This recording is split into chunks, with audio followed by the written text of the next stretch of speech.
ओमीय प्रतिरोध, ओमीय परिपथ तथा ओमीय प्रतिरोध, ohmic circuit and ohmic resistance. क्या होता है ओमीय परिपथ?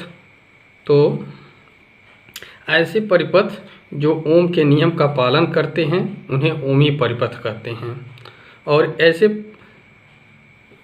चालक जो ओम के नियम का पूर्णतया पालन करते हैं वो ओमीय चालक कहलाते हैं। और इन जो ओमीय चालक हैं, इन चालकों के जो प्रतिरोध होंगे उन्हीं को हम ओमीय प्रतिरोध कहेंगे। एक बार फिर से बात को सुनिए। ऐसे परिपथ जो ओम के नियम का पालन करेंगे, हम लोग जानते हैं ओम का नियम V = I R, या ऐसे देखे थे V प्रोपोर्शनल I, यही होता है।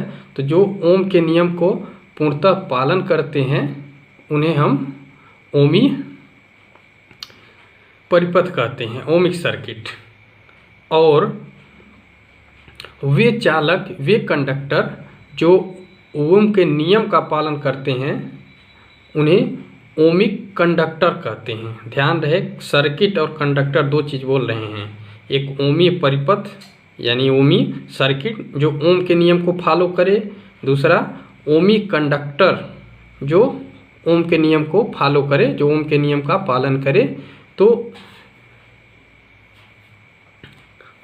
ऐसे परिपथ जो ओम के नियम का पालन करेंगे उनको ओमीय परिपथ, ओमीय सर्किट बोलेंगे, और वो कंडक्टर, वो चालक जो ओम के नियम का पालन करेंगे उसको ओमीय चालक बोलेंगे। और इन ओमीय चालक का जो प्रतिरोध होगा, ओमीय चालक का प्रतिरोध को ही हम ओमीय प्रतिरोध बोलते हैं। ओमीय प्रतिरोध क्या होगा? तो ये ओमीय प्रतिरोध क्या हो जाएगा? ओमीय चालक का प्रतिरोध। ये ओमीय चालक का प्रतिरोध ही ओमीय प्रतिरोध हो जाएगा। अब देखिए ओमीय चालक कौन कौन से हो सकते हैं। वैसे अधिकतम ये अधिकांश धातुएं लगभग सब ये ओमीय चालक हो जाएंगे। जैसे तांबा ले लीजिए, तांबे का तार ले लीजिए, टंगस्टन का तार ले लीजिए, पारा ले लीजिए, ये सब लगभग जो भी धातुएं हैं तो ये ओमीय परिपथ में कंडक्टर का काम करेंगे, यानी कि ओमीय चालक का काम करेंगे। इनका जो ओमीय परिपथ का जो ग्राफ आता है वो एकदम सीधा आता है। जैसे देखिए ये VI ग्राफ है, VI ग्राफ, ये ओमीय रेजिस्टेंस के लिए हम लोग VI ग्राफ खींचे हैं। तो देखिए V प्रोपोर्शनल I, ये सीधा सीधा एक स्ट्रेट लाइन मिला है। देखिए पूरा ये स्ट्रेट लाइन मिला है, इसका मतलब ये ओम के नियम का पालन कर रहा है। तो ये ओमीय परिपथ हो जाएगा जिसके लिए स्ट्रेट लाइन आता है। तो आइए अब दूसरा देखते हैं, अनओमीय परिपथ।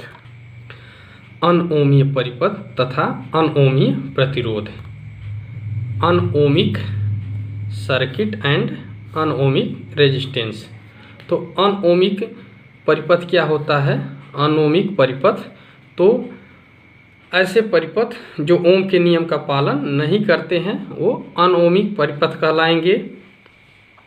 अनओमिक परिपथ अर्थात इनमें ऐसे चालक का इस्तेमाल होगा, ऐसे चालक जिनके सिरों के बीच का विभवांतर बढ़ाने पर धारा का मान अभिष्ट रूप से परिवर्तित नहीं होगा।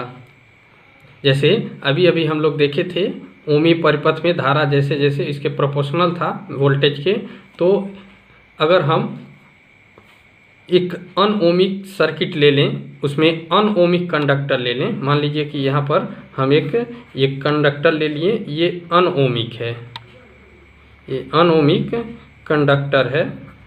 तो जब ये अनओमिक कंडक्टर ले लेंगे तो इसके सिरों पर अगर हम विभवांतर उत्पन्न करते हैं तो ये अब ये V प्रोपोर्शनल I वाला फार्मूला ये फॉलो नहीं करेगा।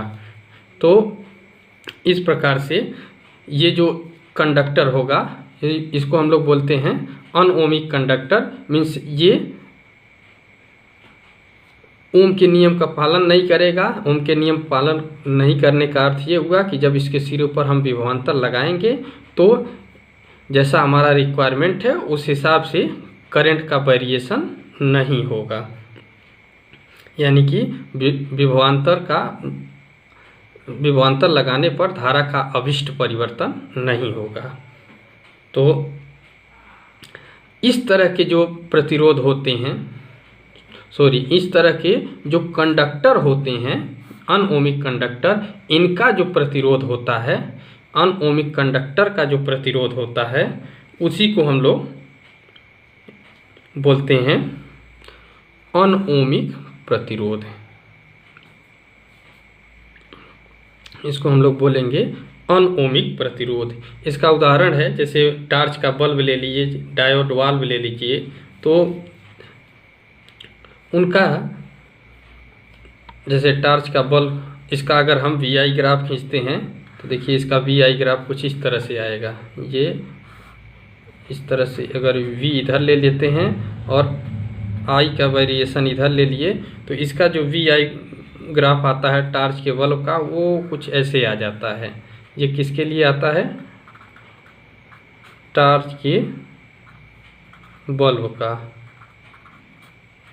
इसी तरह से अगर मान लीजिए हम एक डायोड वाल के लिए लें तो डायोड वाल के केस में भी स्ट्रेट लाइन नहीं मिलता है। जैसा कि हम लोग देखे थे ओमी परिपथ में स्ट्रेट लाइन मिलता है, एक सीधी रेखा, इसमें भी सीधी रेखा नहीं मिलेगी क्योंकि ये अओमिक परिपथ है। ये मान लीजिए V का वेरिएशन इधर और I का वेरिएशन अगर इधर दिखा दें तो इस तरह से ये कुछ इस तरह से वेरी करेगा, इस तरह से जाता है, फिर ऐसे। तो ये होता है ये डायोड वाल्व में, ये डायोड वाल्व में इस तरह से वेरिएशन हो जाता है। तो ये सब अनओमिक सर्किट के एग्जाम्पल हैं। तो हमको लगता है कि आपको समझ में आ गया होगा। कोई प्रॉब्लम होगी तो कमेंट करिए।